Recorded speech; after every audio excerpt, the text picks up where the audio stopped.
네, 안녕하세요. 김 목사입니다. 오늘 종목 예배 들어가기 전에 기도 한번 드리고 가도록 하겠습니다. 우리 형제 자매님들도 눈 한번 감고 기도하고 가겠습니다.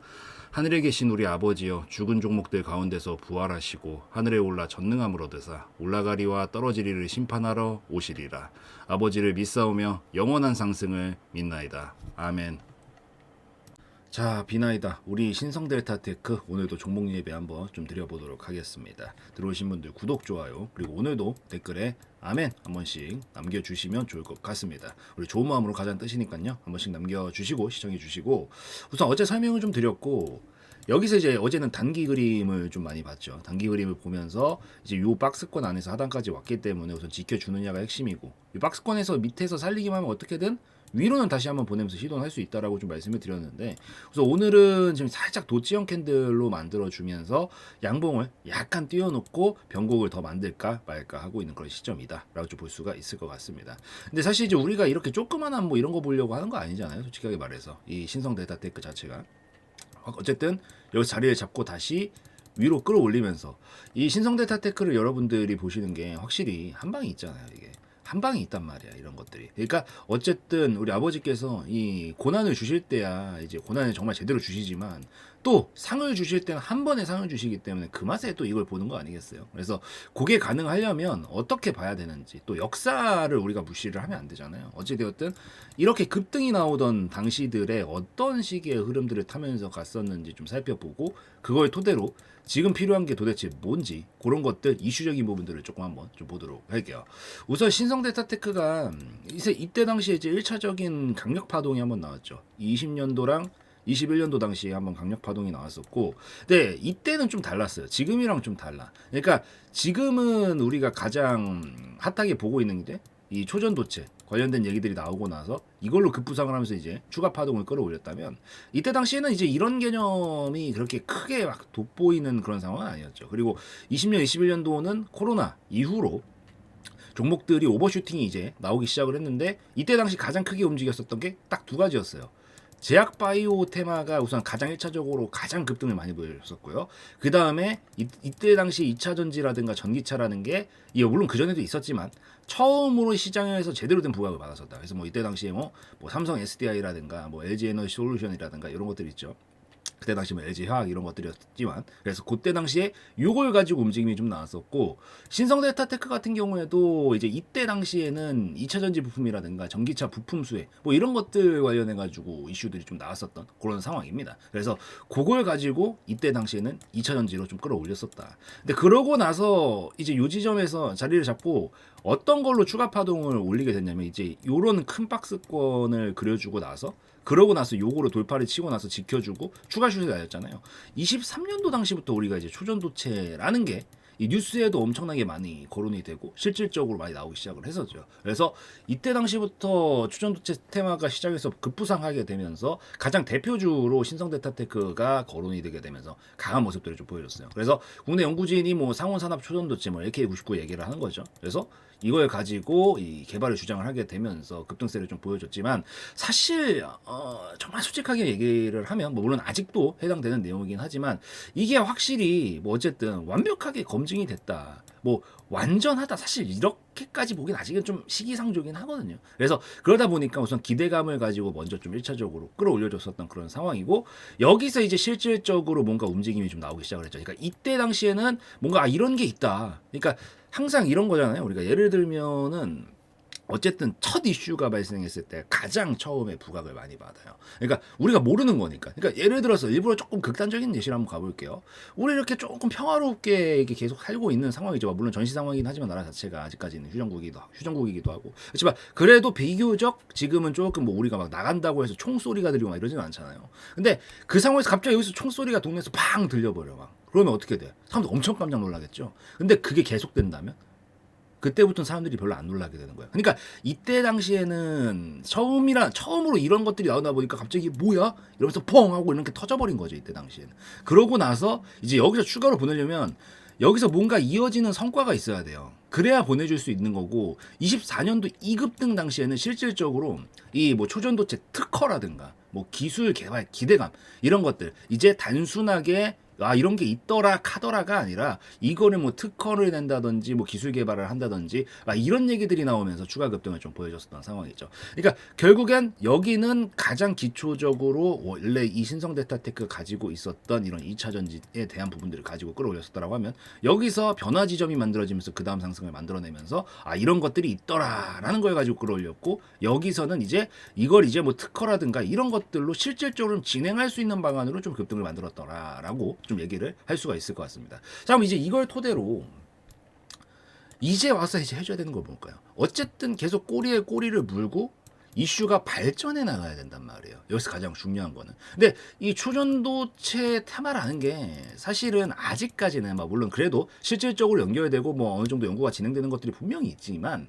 그래도 아직까지는 확실히 실제 상용화를 할 수 있다라고 하든지 기업 수혜 같은 것들이 막 명확하게 지금 증명된 상태는 아니란 말이에요. 그러다 보니까 이런 부분들이 아직까지는 리스크 요인으로 이 작용을 좀 하고 있는 그런 상황인데 만약에 여기서 이제 급등을 만들려면 이게 진짜 실전에서 우리 실사례 일상에서 뭔가 쓸 수 있는 게 나온다라는 그런 기대감이 분다라고 하든지 아니면 그러니까 우리 두 눈으로 이제 보여야 되는 시점이라는 말이야. 이해가 되셨어요? 그래서 지금부터는 기대감만 가지고는 조금 올리기가 어렵고 이제 여기서 실질적으로 우리가 확실히 일반인도 느낄 수 있을 정도의 그런 이런 초전도체라는 게 진짜 실생활 이렇게 접목도 되는구나. 기업이 이걸 가지고 돈을 확실히 벌 수 있겠구나. 이런 것들에 대한 얘기가 좀 나와줘야 실질적으로 우리가 원하는 또 초대형 상승으로 좀 이어질 수 있지 않을까라고 좀 생각을 하면서 보고 있는 그런 시점입니다. 그래서 이게 좀 나와줄 수 있는지가 저는 핵심이지 않을까라고 보고 있고 그래도 지금 여러 가지 이슈들이 조금씩 천천히 나오고는 있는 상황에서 확실한 한 방이 좀 필요한 그런 상황이다라고 좀 볼 수가 있을 것 같아요.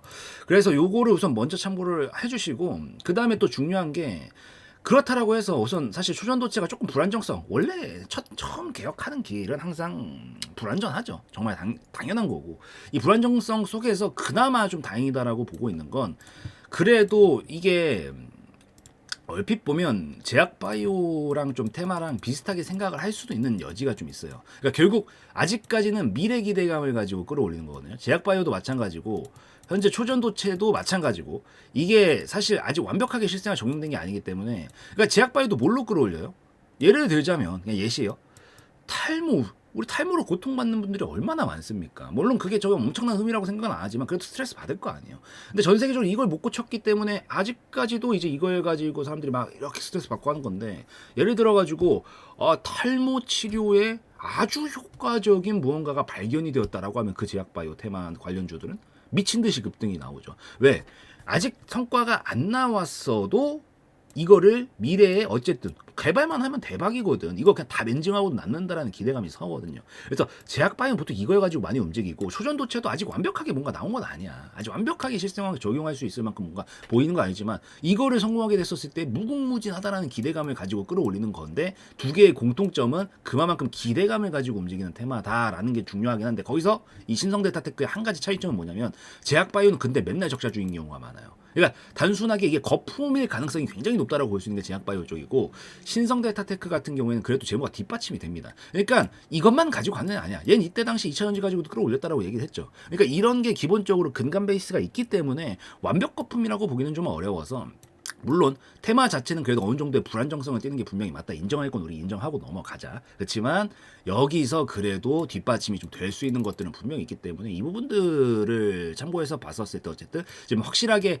실생활에서 필요한 적용되는 이런 것들 우리가 눈으로 볼 수 있는 한 방이 필요한 건 분명히 맞다. 그렇지만 그게 바로 안 나온다라고 하더라도 당장 뭐 기업에 문제가 생기고 이게 거품으로 끌어올렸던 건 아니기 때문에 완전히 불안정성, 이 종목 자체의 불안정성이 높은 상황까지는 아니라서 이 부분은 좀 체크를 해놓고 보시면 좀 더 좋을 것 같습니다. 우선 여기까지는 따라오셨죠. 그리고 나서 이제 기술적인 거 가볍게 좀 터치하고 넘어갈 건데 들어가기 전에 우선 얘기는 좀 오늘 충분히 많이 해드렸다라고 생각을 하는데 그래도 좀 모자란 부분들이라든가 아니면 추가적으로 설명드릴 게 있으면 이렇게 우리 같이 예배방에서 추가적인 얘기들 많이 해드리고 있습니다. 뭐 이런 식으로 뭐 브리핑도 올려드리고 있고 이미 많은 분들이 같이 하고 있는데 이렇게 계속 브리핑도 좀 올려드리면서 그날 또 새로운 이슈 나온 거 있는지 앞으로 좀 어떻게 봐야 되는지 지금 대응 어떻게 해나가야 되는지 이런 것들은 계속 보면서 좀 올려드리고 브리핑도 좀 드리고 있으니까 우리 뭐 좋은 마음 좋은 뜻으로 가자라는 뜻으로 계속해서 가고 있는 거니까 들어오셔서 보시면 조금 더 도움 많이 되실 거다. 아무래도 영상에서는 시간 관계상 한계가 좀 있기 때문에 그런 부분은 같이 보완하면서 가는 거니까 요 같이 참고해 주시면 좋을 것 같고요. 그 다음에 이제 기술적인 거 오늘 가볍게 한번 짚고 넘어갈게요. 그래서 그런 상황이다. 그래서 결국 확실한 한 방이 좀 나와줘야 되고, 그 시점에 지금 여기서 계속 시간을 버팅기면서 어떤 이슈 하나 안 나오나? 요 이슈 하나만 나오면 될 것 같은데, 이러면서 지금 계속 기다리고 있는 상태다라고 좀 보실 수 있을 것 같습니다. 하지만 어쨌든 여기가 뚫리는 건 안 돼요. 그러니까 여기서 왔다 갔다 옆으로 움직이는 것까진 괜찮아요. 이건 괜찮아. 이거는 이제 그냥 계속 대기하고 있는 거예요. 다음 초전도체 이슈 뭐가 나오나, 좀 강력한 한 방이 될 수 있는 이슈가 좀 있나, 이런 것들을 좀 기다리고 있는 상황이라서 이건 괜찮다. 다만 깨지게 된다라는 건 결국 이게 나오기가 좀 어려워졌다라는 얘기거든요, 당분간. 그런 경우에는 이제 아버지께서 너네 지금 어쩔 수가 없다. 너네 좀 방주를 한번 좀 피신을 할 사람들 빨리빨리 피신을 해라. 라고 하면서 이건 깨지는 순간 여러분한테 미리 말씀드립니다. 전 분명 지금 종목은 자체는 좋다라고 말씀드렸어요. 단순한 거품으로 끌어올린 것도 아니라고 말씀드렸습니다. 다만 그 기간이라는 게 어쨌든 추가적인 모멘텀이 바로바로 뒷받침이 되지 않으면 당연히 시간이 뒤로 끌릴 수밖에 없게 되는 거고, 여기서 만약에 혹시나 꺾이게 되면 이 종목이 좋든 안 좋든 어쨌든 여기 안에서 움직이는 건 적정 가격 안에 있는 거란 말이야. 근데 변동성 자체가 크다 보니까 이 자리가 꺾이게 되면 여기서부터 여기까지가 내려올 수가 있어요. 삼각수렴형 형태는 항상 이 시작됐던 지점까지 위로 돌파하면 여기까지 가는 거고요. 아래로 이탈하면 여기까지 우선 오는 거예요. 그래서 만약에 깨지면 추가적인 모멘텀은 당분간 없을 거다라는 얘기고, 그렇기 때문에 여기서 밑에까지 떨어져야 되는데 이 폭이 상당하다라는 거죠. 사실상 6만 원부터 3만 원대까지 떨어져야 됐기 때문에 거의 절반 반토막이란 말이에요. 나중에 설사 올라온다라고 하더라도 이게 굉장히 겁이 나고 시간적으로도 굉장히 뒤로 끌릴 수 있어요. 종목 자체가 안 무너지고 나중에 이렇게 올라간다라고 치더라도 이익원이 굉장히 고역일 수 있다라는 거죠. 그래서 우선 지금 자리에서 버팅기고 있는 건 오케이, 상관없다. 오히려 이제 나중에 돌파까지 나오게 된다면 확실하게 이슈가 뒷받침되면서 강한 슈팅으로 갈 가능성 충분히 있다. 다만 깨지게 되면 이거는 최소한 1년 정도, 1년, 2년 정도는 딜레이 될 가능성이 굉장히 높게 생기기 때문에 깨지는 순간부터는 아버지께서 이제 방주로 좀 피신해 있으라고 얘기를 해주시는 거기 때문에 이 타이밍은 잘 보고 계셔야 된다라는 거는 꼭 기억을 하시면서 보시면 좋을 것 같아요. 그래서 결국 이슈는 이슈대로 정리를 하실 때 시장 타이밍과 대응은 대응대로 하셔야 된다. 이거를 꼭 기억을 하시고, 조금 전에 말씀드린 뭐 여기서 혹시 이탈 움직임이 좀 속임수가 좀 많이 나오긴 합니다. 이 삼각수렴형 형태가 속임수가 굉장히 많이 나요. 가는 척하다 확 끌어올렸다가 다시 빼기도 하고 여기 난리를 좀 치거든요. 그래서 요 지점에서 확실하게 우리가 좀 아버지가 힌트를 주셨다. 방주로 좀 도망을 쳐야 된다. 지금 잠깐 당분간 한 템포 일보 전진을 나중에 하기 위해서 좀 쪼그려야 되는 상태다. 이런 것들이 좀 보일 때는 같이 우리 예배방에서 설명드리면서 계속 가고 있습니다. 그래서 브리핑도 계속 같이 드리고 가고 있고, 또 더군다나 우리 다 같이 으쌰으쌰 하면서 좋은 마음 좋은 뜻으로 가자고 계속해서 운영을 하고 있는 그런 방이기 때문에 들어오셔가지고 뭐 제가 최대한 이 김 목사가 최대한 여러분들한테 설명드릴 수 있는 것들은 충분히 계속 이 영상에서 못 담는 것들까지 해가지고 드리려고 하고 있고, 또 중간중간에 우리가 조금 이렇게 길어지고 있잖아요. 길어지는 와중에 어쨌든 우리가 소소하게 남은 금액들 가지고 또 어쨌든 충분하게 괜찮게 볼 수 있는 종목들, 뭐 타점이라든가 목표관이라든가 대응까지 좀 할 수 있는 부분들이 있다라고 하면 그런 것들도 같이 올려드리면서 좀 즐겁게 가보자 하는 그런 방이기 때문에 들어오셔서 좀 더 다양한 얘기들 들어보시는 것도 좋겠다라고 좀 말씀을 드리는 걸로 하도록 하면서 마무리 짓도록 하도록 하겠습니다. 자, 우리 이제 마지막으로 기도 한번 하고 종목 예배 마무리 짓도록 하겠습니다. 하늘에 계신 우리 아버지여, 우리를 시험에 들게 하지 마옵시고 다만 하락에서 구하옵소서. 권세와 영광 상승이 영원히 아버지께 있사옵나이다. 아멘. 감사합니다.